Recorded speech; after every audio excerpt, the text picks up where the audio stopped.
it's time to play some stuff. Neverwinter freaking Nights, the original.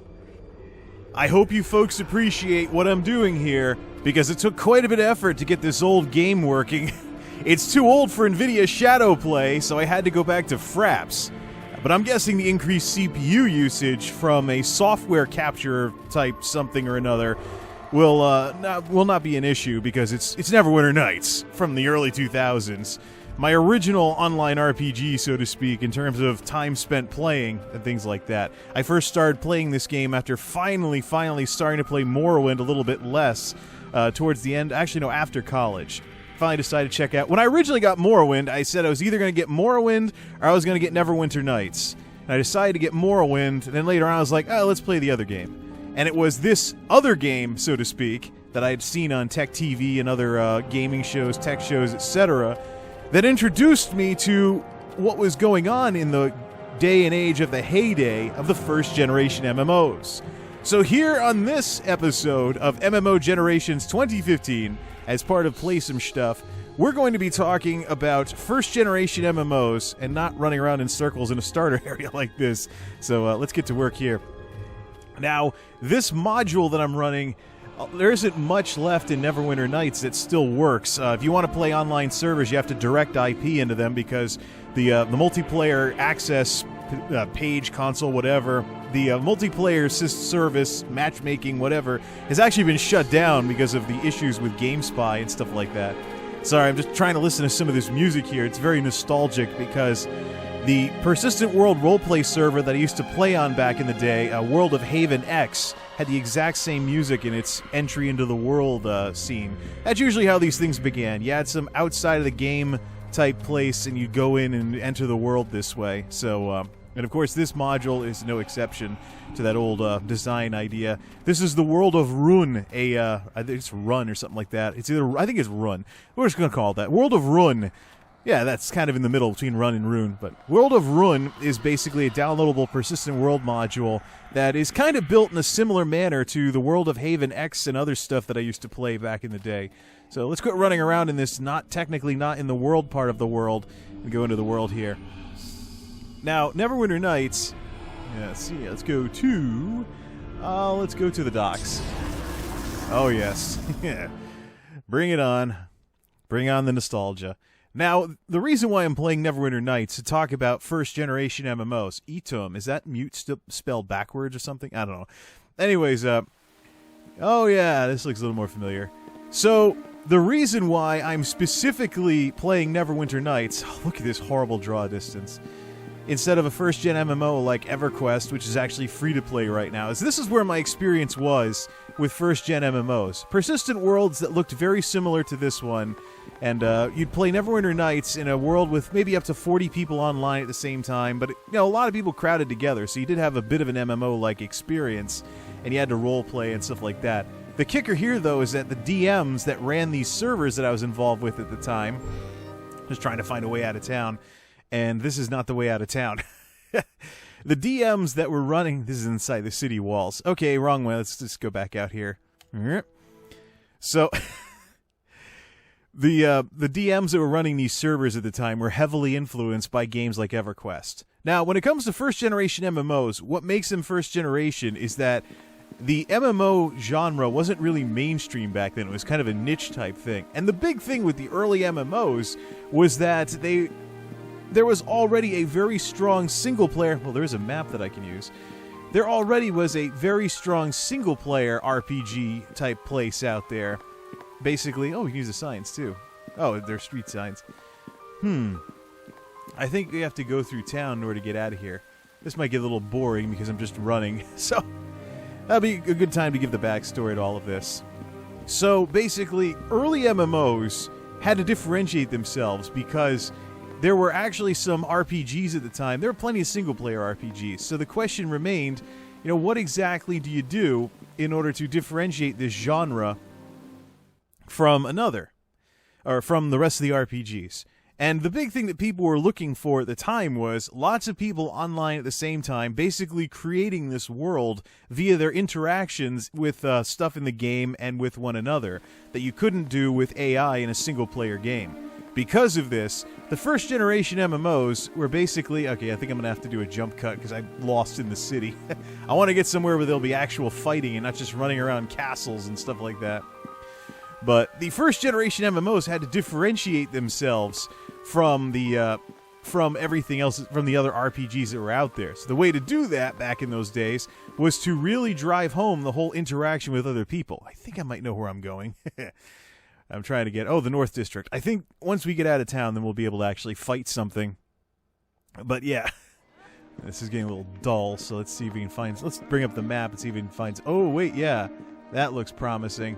Let's go out, see if we can go out through the north gate of town.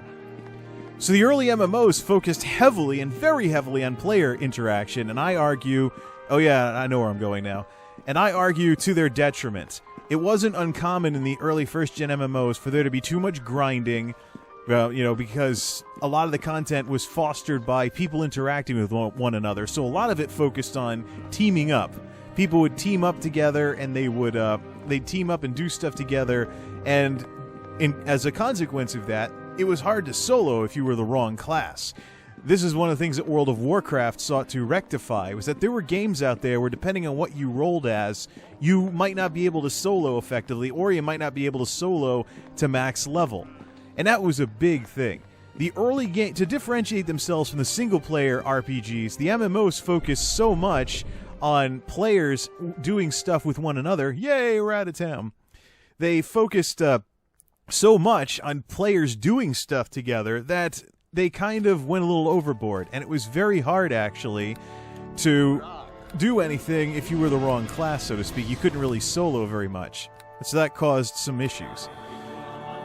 Then there were also the issues with time management and awarding time as well. Yeah, I play a cleric, so the first minute of actually adventuring is going to be casting buffs. I don't think there's going to be much that can attack me. I basically used a trainer to get this guy up to max level again, but we're just going to run around here in the woods. But, alright, so there were issues, of course, with the early design of early MMOs in that respect. There was too much dependence on others. So you had to have a group in order to do lots of different stuff in the game. Things that you could now probably do solo nowadays, or with a group if you wanted. But that's what was missing in the early MMOs, was number one, choice, and number two, content that kind of gave you that feeling of being someone special. Like in those days. There we go, now we can actually fight something. Yay! I'm not going to be too good of a fighter, though, because this guy's got more levels of cleric than levels of fighter, but probably way out-level everything. I'm not going to even search for loot, because I only made this character for this discussion. So that was really a defining characteristic of the first-gen MMOs. So much of an emphasis on interacting with others, because don't forget, that's what it would take for the MMOs to really stand out versus single-player RPGs, that solo-type stuff was not really a good idea. Oh yeah, here we go. Actually, oh, this is so clunky and slow. Yeah! Okay, that stunned him more than anything else. I gotta set up Hammer of the Gods or Flame Strike or something. Oh man, this combat is just so turn-based. Of course, there are little dice rolls going on in the window down in the corner, so... Anyways. But yep, that was it really. The overemphasis on group work and stuff like that. Maybe we should just keep killing low-level goblins. Yeah! Come on. So the overemphasis on group work meant that soloing, there wasn't really much for that. And the rationale was, why would people play an MMO if they could play it like a single-player game?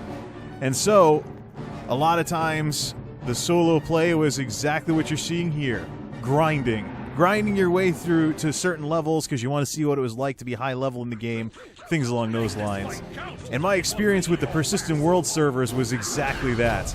There wasn't much for questing, and occasionally the DMs would do some kind of events in town or elsewhere or something like that.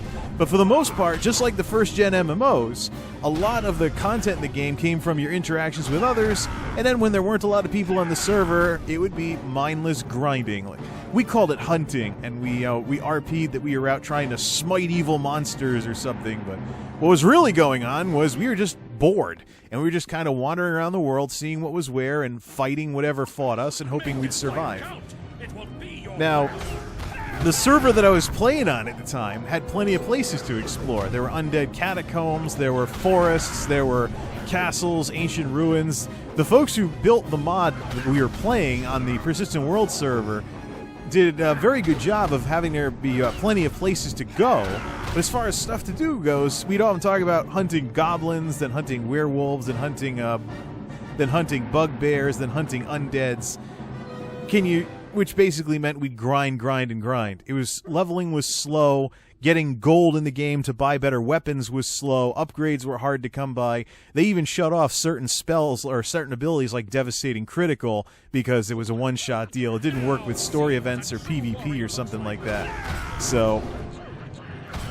But that was basically what you're seeing me do here is what we basically did. If we weren't RPing, we were building up our characters for the most part by grinding. So if the DMs weren't running any kind of events, we'd be out here basically doing this. Now this experience carried over into the early MMOs where you'd run out of questing content, and if you weren't, say, doing things in a group or something like that, there wasn't too much to do except grind. Even World of Warcraft had some of this going on back in its early days. You'd go to play WoW and you'd run out of quests in a zone, but you wouldn't be a high enough level, so you'd either be flying around the world to various zones to keep finding quests to do, most of which were like kill 10 boars or collect 10 apples, so basically grinding in disguise. You'd go to do that, and basically it would be a continuation of these old mechanics. And if you rolled the wrong class, or you were a support class or something like that, that had a stigma back in those days. One of which was you couldn't do stuff. Oh man, you couldn't. This is so monotonous at this point. I'm having so many bad memories of just what it was like to play like this. And I've actually cheated technically by getting my character up to max level so I could record this. But other than programming stuff in like this urn over here, I can interact with it and I can like smash it to free somebody or something. Yeah, this is it. Point and click. Da-da-da-da-da. Now we can just bash the urn. Yep. Let's use a trap. No, bash it. Yay! Thank you for freeing me. See, it was little things like this, but not too much in terms of organized quests. For the most part, you'd be exploring, grinding, and RPing on the servers that I played on back in those days. And that was it. That was the experience. And in the among the first-gen MMOs, there were raids at the end of the game, but the grindiness of MMOs kept them a niche product. The inability to solo to max level, or even solo if you were the wrong character class, so to speak, was it intimidated people. And so MMOs remained kind of a niche type thing, even among folks who played RPGs. You had to be a certain kind of person to really get into MMOs as opposed to like Final Fantasy X or something like that. So, in my case, the reason why I wound up getting most of my so-called first-gen MMO experience from Neverwinter Nights was because the idea of paying a monthly bill to play a video game still was something I wasn't very fond of. And so I would wander around these servers playing these kinds of jack-of-trades cleric characters because clerics in the original Neverwinter Nights were a tad overpowered. So, of course, if you played a fighter, you'd probably be a lot better at fighting than this guy is, but just the whole clerics using bladed weapons was enough to tick some people off, but I've always been a tad unorthodox with my online RPG characters in this respect, as you saw in the intro with Jethro Fudner. But yeah, so this is the original Jason Goodman with his horsehair helmet, big cloak and everything, and flaming sword and big shield and stuff like that. And this is kind of the closest I could get to what my old World of Haven character used to be like back in the day. But the experience of here I am playing an offline copy of a Persistent World module, and the only difference between this and what I was doing 10 years ago was no people. So that's it. No people. So you don't have anybody to interact with and RP with. It's just the world. And, I mean, if you didn't have a lot of people online and you weren't running into lots of people, there really wasn't much role-playing to do. So, the things we used to do for entertainment back in the day, right? Make this fight count. Oh, no. Oh, come on. Oh, no, I'm not going to slap the thing. There we go. Let's at least cast a spell. Call lightning! What the... I didn't have a target selected. Alright, we'll get the jump on the next group of goblins.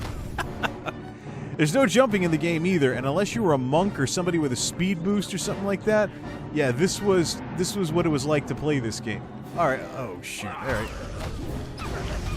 I'm not getting attacks, I'm not getting instant attacks like I would if I was playing a fighter, so... Not too good at fighting, but can do just enough to get by. If I could actually get more of a jump on these goblins, this would be a lot more fun. But yeah, draw distance issues and everything. Didn't I just see a bunch of goblins over here? The heck are these things? Oh, yeah, there we go. Now they appear. Alright. Finally! There we go. Just nuke everything with Call Lightning. It's because I took the air domain. No DM rules about which domains your cleric can take, so... Jack of trades characters this guy is, but he is the technically the ancestor of Mr. Goodmain and all the other games that I've played since then, but here it is. Yep, this is it in all of its splendor, and once upon a time, we liked it. Us RPG folks liked this kind of stuff. So, yeah, wish I could have come up with a better example of first-gen MMOs, maybe one that actually was one, but I don't feel like reactivating my old Final Fantasy XI subscription just to run around the start city like I did before I found out it was hard to solo with certain classes in the game, so I stopped playing. But yeah, first-gen MMOs, we all have to start somewhere, and the big thing to keep an eye, when you're talking first-gen, you're probably talking things like grinding and a massive emphasis on player interaction. It was when we started getting away from this forced player, not even forced player interaction, but the story and the environment being driven by players like this, that we got to the second-gen MMOs. And second-gen MMO, well, there's the thing, too. When you're talking about EverQuest and other games like that, maybe they had these mechanics back in the day, but don't forget, to try and not lose players, some of these games may adopt some of the conventions of the newer games in order to stay interesting to some people. So it's something to think of at this point. What? Oh, now we got some slightly higher level, low-level goblins. Let's see. Let's see if we can finish this off, and we'll call it a video here. What the heck? Oh, the Summon Dire Boar. I could summon something as well. Oh, it's a boss. That's who it is. That's why he's doing all these attacks he didn't used to do. Oh yeah, that's right. Cast Bane. Okay, so we killed a low-level boss as we're steamrolling everything and is done. All right, enough. As soon as the music stops here. So that's really it. When you're talking first-gen MMOs, grinding, massive amount of dependence on other players and things like that, it was when the MMO industry got over itself, so to speak, and started adding back in a few things you could do on your own, that we started seeing the MMO genre advance and become more mainstream. But that will be something we'll talk about in a future installment of MMO Generations 2015 here on Play Some Stuff. Till next time, this is MultimediaJay signing off. Thanks for stopping by.